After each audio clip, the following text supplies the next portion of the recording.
दो बहनों का रिश्ता। हरियाणा के एक छोटे से कस्बे बड़ौदा में एक सामान्य सा परिवार रहता था। पिता सुरेश चौधरी, मां सावित्री देवी और उनकी दो प्यारी बेटियां नेहा और रिया।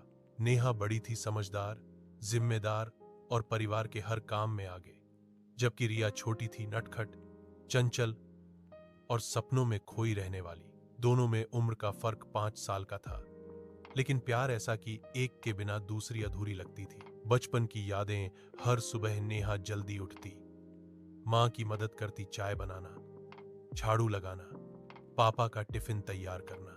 रिया तब भी नींद में होती और नेहा धीरे से उसके बाल सहलाते हुए कहती, उठ जा सोनी, स्कूल का टाइम हो गया। रिया मुस्कुराते हुए बोली, दीदी 5 मिनट और नेहा प्यार से उसके गाल खींच देती, बस यही 5 मिनट तू पूरे बचपन में ले ले। स्कूल के रास्ते में दोनों बातें करती, कभी टीचर की नकल, कभी दोस्तों की बातें, कभी अपने भविष्य के सपने। रिया का सपना था, मैं बड़ी होकर टीचर बनूंगी, और नेहा कहती, मैं डॉक्टर बनूंगी, ताकि मां को कभी दवाई के लिए परेशान न होना पड़े। मां पापा दोनों बहनों को देखकर गर्व महसूस करते थे। पड़ोसी तक कहते, वाह चौधरी जी, आपकी बेटियां तो लक्ष्मी हैं। कॉलेज के साल समय बीतता गया।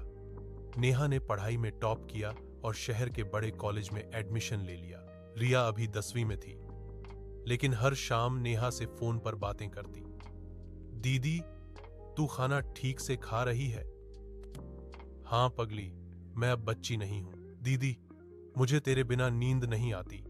रिया, बस 2 साल बाद तू भी मेरे पास पढ़ने आ जाएगी।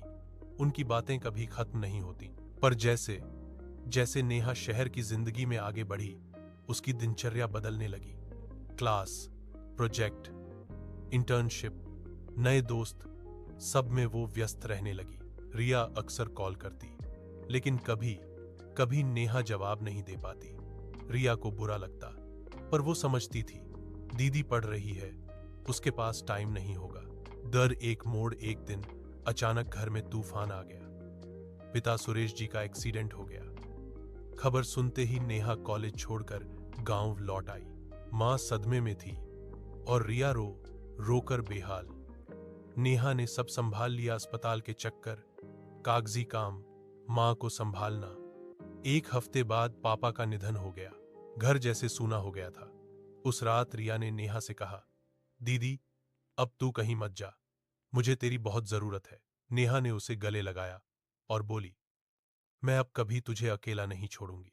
जिम्मेदारियों का बोझ पापा के जाने के बाद नेहा ने अपनी पढ़ाई छोड़ दी और घर की जिम्मेदारी उठा ली। उसने गांव में ही एक प्राइवेट स्कूल में पढ़ाना शुरू किया, ताकि घर का खर्च चल सके। रिया की पढ़ाई वही संभालती थी, फीस, किताबें, सब कुछ। मां अक्सर कहती, नेहा, तू तो बेटा निकली, तेरे पापा को तुझ पर गर्व होता। रिया हमेशा अपनी दीदी की ओर देखती, एक आदर्श, एक प्रेरणा। उसके दिल में एक ही इच्छा थी, मैं भी दीदी जैसी बनूं। प्यार का रंग। समय के साथ रिया कॉलेज गई। वह अब बड़ी हो चुकी थी, सुंदर, आत्मनिर्भर और आत्मविश्वासी। वहां उसकी मुलाकात अभय नाम के लड़के से हुई। अभय सुलझा हुआ, पढ़ा लिखा और संस्कारी था। रिया को पहली बार किसी के लिए कुछ महसूस हुआ, पर उसे डर था, दीदी क्या कहेंगी। कई दिन वह चुप रही, पर एक रात उसने हिम्मत की, दीदी मैं तुमसे कुछ कहूं? हाँ बोल रिया, मुझे एक लड़का पसंद है, उसका नाम अभय है। नेहा मुस्कुराई, अगर वो तुझे खुश रखेगा तो मुझे कोई आपत्ति नहीं। रिया की आंखें भर आईं, तू हमेशा मेरी सबसे बड़ी ताकत रही है दीदी। शादी और बिछड़न। अभय के परिवार ने रिश्ता स्वीकार किया। शादी धूमधाम से हुई। नेहा ने हर चीज खुद की, सजावट, गहने, कपड़े, सब अपनी छोटी बहन के लिए। जब विदाई का वक्त आया, नेहा के आंसू रुक नहीं रहे थे। रिया भी फूट फूट कर रोई, दीदी तू मेरे बिना कैसे रहेगी? नेहा ने कहा, अब तू अपनी नई जिंदगी शुरू कर, मैं यही हूं, तेरे हर सुख दुख में। रिया ससुराल चली गई। पहले हर दिन फोन करती, पर धीरे धीरे जिंदगी की व्यस्तता बढ़ी। अभय का जॉब दूसरे शहर में लग गया और रिया भी परिवार में रम गई। नेहा अकेली रह गई। मां और अपने स्कूल के बच्चों के साथ। दूरी और गलतफहमी। 1 साल बाद मां की तबीयत बिगड़ी। नेहा ने कई बार रिया को फोन किया पर उसने कॉल नहीं उठाया। रिया अपने ससुराल के एक फंक्शन में व्यस्त थी। जब तक वह आई, मां की तबीयत और बिगड़ चुकी थी। मां ने नेहा का हाथ पकड़कर कहा, बेटी, तूने हमेशा सबका ध्यान रखा, अब अपना ख्याल रखना। और उनकी सांसें थम गईं। रिया भागी आई, पर मां जा चुकी थी। नेहा चुप थी। उसकी आंखों में आंसू नहीं थे, बस थकान थी। रिया ने कहा, दीदी, मैंने कॉल मिस कर दिए, पर मैं मां से बहुत प्यार करती थी। नेहा बोली, प्यार सिर्फ बोलने से नहीं, निभाने से साबित होता है रिया। उस दिन दोनों बहनों के बीच एक दीवार खड़ी हो गई। प्यार अब भी था, पर दूरी बढ़ गई थी। साल बीतते गए। नेहा अब स्कूल की प्रिंसिपल बन चुकी थी। वह गांव में बच्चों को मुफ्त शिक्षा देती थी। लोग कहते, नेहा दीदी तो फरिश्ता है। रिया के 2 बच्चे हो गए थे। वह अपने परिवार में खुश थी, लेकिन हर बार जब नेहा का नाम आता, उसका दिल भर आता। एक दिन अभय ने कहा, रिया, तूने बताया नहीं कि तेरी दीदी कितनी महान इंसान है। चलो, इस बार उनसे मिलने चलते हैं। रिया ने सिर झुकाया। बहुत साल हो गए उनसे मिले हुए। अंतिम मुलाकात कुछ महीनों बाद रिया को खबर मिली कि नेहा बीमार है, कैंसर की आखिरी स्टेज पर। रिया का दिल कांप गया। वह तुरंत गांव पहुंची। नेहा अस्पताल के बिस्तर पर थी, कमजोर, पर चेहरे पर वही मुस्कान।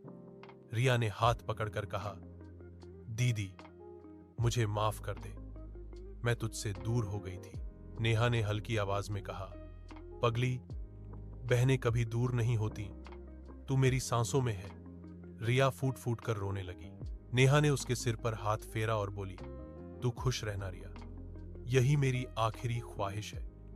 कुछ ही देर बाद नेहा ने आंखें बंद कर ली। रिया ने उसकी तस्वीर सीने से लगा ली। दीदी, तूने मुझे जीना सिखाया, मैं तेरे प्यार को हमेशा जिंदा रखूंगी। अंत नहीं, एक शुरुआत। रिया ने नेहा की इच्छा पूरी की। उसने गांव में नेहा पब्लिक स्कूल खोला, जहां हर गरीब बच्चा मुफ्त पढ़ता था। स्कूल के गेट पर एक लाइन लिखी थी, बहन का प्यार जो कभी खत्म नहीं होता। हर साल नेहा की पुण्यतिथि पर रिया वहां बच्चों को मिठाई बांटती और आसमान की ओर देखकर कहती, दीदी, तू आज भी मेरे साथ है। कहानी की सीख, बहनों का रिश्ता खून का नहीं, दिल का रिश्ता होता है। जिंदगी में चाहे कितनी भी व्यस्तता आ जाए, परिवार और रिश्ते सबसे पहले हैं। सच्चा प्यार वो है जो समय, दूरी और हालात से परे भी कायम रहता है।